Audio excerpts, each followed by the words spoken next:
Hello बच्चों, एक बार फिर से आपका स्वागत है। और हम लोग अपने जो टॉपिक चल रहा है जूल थॉम्सन इफ़ेक्ट, उसके बारे में आज से बात करना शुरू करेंगे। जो अभी तक आपने बात किया है उसके आगे थोड़ा सा मैथमेटिकल हम लोग यहाँ पर डिस्कशन करेंगे। एक बड़ी इंटरेस्टिंग सी कहानी है, मुझे लगा मैं आपको बता दूँ, जो कि जूल और थॉम्सन के साथ जुड़ी है। दो बड़े किरदार हैं इस पूरे डिस्कशन में, दो बड़े किरदार निकलते हैं। एक हैं जूल और दूसरे हैं थॉम्सन, जिन्होंने आगे जाकर इनको केल्विन की पदवी मिली और फिर उनको हम लॉर्ड केल्विन कहते हैं।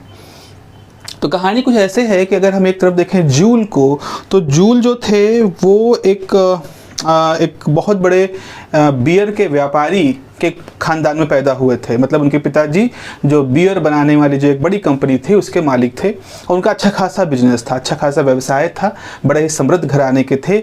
और इस तरह से थे कि जूल को जो ट्यूटर्स थे जो उनको पढ़ाने के लिए आते थे, उसमें से एक बड़ा नाम था जॉन डाल्टन का। डाल्टन के बारे में शायद आप लोगों ने कभी केमिस्ट्री में सुना हो, जिन्होंने शुरुआत में पार्टिकल थ्योरी दी थी कि पार्टिकल्स होते हैं, पार्टिकल का फॉर्म होता है, कणों के सिद्धांत उन्होंने दिया था।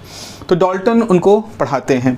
तो जो जूल थे और उनके जो भाई थे, उनके छोटे भाई जो थे, ये दोनों ही लोग उनसे पढ़ते थे और बहुत ज़्यादा इन्फ्लुएंस थे विज्ञान के प्रति। हालांकि परिवार पैसे वाला था, लेकिन फिर भी ये दोनों ही बहुत ज़्यादा इंटेलेक्चुअल किस्म के लोग थे, पढ़ने वाले लोग थे।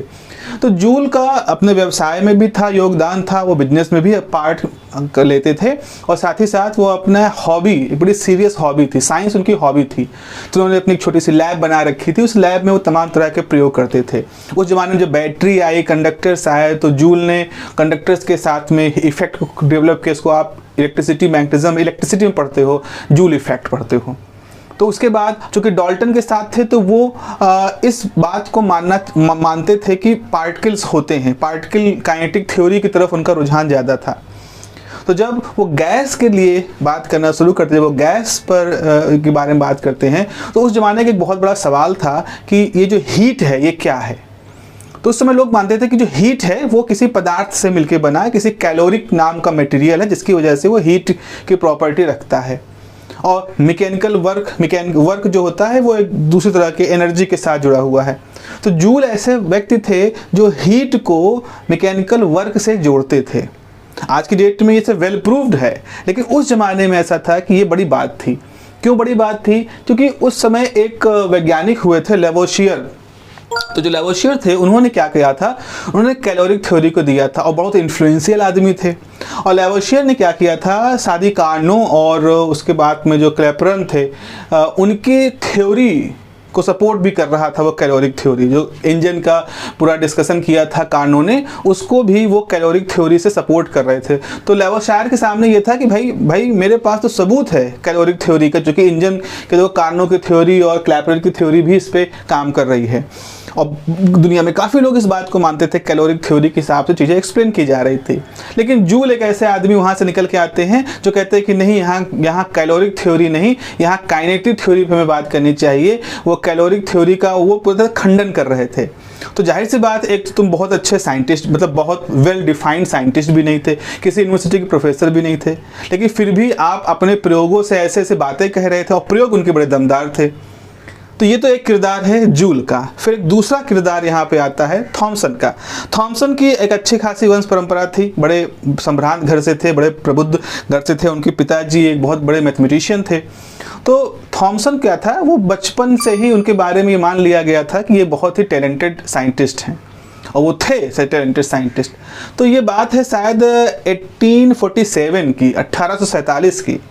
ऑक्सफोर्ड आते हैं थॉम्सन और वहाँ एक कॉन्फ्रेंस होती है और जहाँ पे लोग उनको बड़ा अप्रिशिएट करते हैं कि भाई आप आए, आप बहुत अच्छे वैज्ञानिक हैं। वहाँ पर जूल भी एक लेक्चर दे रहे थे। अब देखो, ये पहला सामना होता है थॉम्सन का, एक जूनियर, एक नया व्यक्ति, और जूल जो कि अपने प्रयोगों से बड़े ही मजबूत तरीके से। अब वो बार बार अपने मन से यही कह रहे थे जूल कि जो हीट होती है it is a form of energy, जिसको मैकेनिकल वर्क में हम कन्वर्ट कर सकते हैं। उसके इक्विवेलेंस के लिए फॉर्मूला दे रहे थे। अब क्लैपरन जब कह रहा था कि अब जब थॉम्सन थे वो सुने कि ये आदमी बार बार यही बात कह रहा है कि हीट एनर्जी, जबकि कैलोरिक थ्योरी तो कहती है कि heat is consist of particle, caloric material का बना है, तो ये अलग से क्यों बात कर रहा है। खैर, बात आई गई हो गई, उसमें बहुत मतलब एक उस कॉन्फ्रेंस में बहुत हीटेड भी डिबेट भी हुई थी इस बारे में, लेकिन ये बहुत मजबूत तरीके से थॉम्सन मान रहे थे। अब हुआ, समय बीतता गया, 1-2 साल बीते तो धीरे धीरे क्या हुआ, थॉमसन ने एक टेम्परेचर स्केल डेवलप की जिसको आज की डेट में हम केल्विन स्केल कहते हैं। और वो केल्विन स्केल जो था वो किसी मटेरियल पर डिपेंड नहीं था। तो जब वो केल्विन स्केल डेवलप कर रहे होते हैं तो उनकी समझ थोड़ा सा डेवलप होना शुरू होती है हीट के बारे में, और वो अभी भी पूरी तरह से कैलोरिक थ्योरी को छोड़ नहीं पा रहे थे। ठीक है, एक समय ऐसा आया कि धीरे धीरे उनका रुझान और बढ़ा, 8 9 7 मतलब 47 42 44 48 हो गया। तो अब वो काफ़ी हद तक इस बारे में थोड़ा डिलेमा में थे कि क्या सच में कैलोरिक थ्योरी सही है। एक प्रयोग करते हैं जहां पर वो बर्फ़ के ऊपर प्रेशर डाल करके उसके फ्रीजिंग पॉइंट को डिटरमाइन करने की कोशिश करते हैं। वहाँ पर भी उनको कैलोरिक थ्योरी के ऊपर अभी भी उनका सपोर्ट रहता है, तो उनके प्रयोग चल रहे थे। धीरे धीरे क्या होता है कि जब ये सारे प्रयोग कर रहे होते तो एक समय ऐसा आता है कि जूल एक चिट्ठी लिखते हैं थॉमसन को उनके रिसर्च पेपर को देख करके, और उनसे बताते अपने विचार रखते हैं। फिर एक चिट्ठियों का आदान प्रदान होता है जूल और थॉमसन के बीच में। और एक समय ऐसा आता है जहां थॉमसन अब धीरे धीरे जूल के प्रयोगों को मानना शुरू कर देते हैं कि हाँ भाई बहुत महत्वपूर्ण प्रयोग है, समझने की ज़रूरत है। उधर जूल बेचारे अपना प्रयोग कर रहे थे जहां वो फ्री एक्सपेंशन कर रहे थे, और फ्री एक्सपेंशन में उनको मिल नहीं रहा था कि टेम्परेचर को कम होना चाहिए, तो वो भी प्रयोग करना चाह रहे थे और बड़ा प्रयोग करना चाह रहे थे। तो थॉमसन और जूल ये दोनों लोग उन पत्रों के आदान प्रदान से मिलते हैं आपस में, और दोनों लोग मिल करके एक बहुत बड़ा एक्सपेरिमेंट डिज़ाइन करते हैं। जैसा कि मैंने पिछले लेक्चर में बताया आपको कि एक ऐसा एक्सपेरिमेंट जो बस के इतने बड़े मंजिले में था, डबल डेकर बस के इतना बड़ा था, वो पूरा जूल थॉमसन इफेक्ट होता है। तो इस तरह से हम ये देखते हैं, और फिर आने वाले समय में मान लेते हैं केल्विन कि हाँ भाई हीट एनर्जी है, लेकिन ये डिस्ट्रॉय नहीं हो सकती, बट ये अनअवेलेबल होने लगती है इंसानों के लिए। ये जो स्टेटमेंट मैंने बोला कि हीट अनअवेलेबल होने लगती है इंसानों के लिए, ये सेकंड लॉ ऑफ थर्मोडायनेमिक्स की एक तरह से बात होनी शुरू हो जाती है।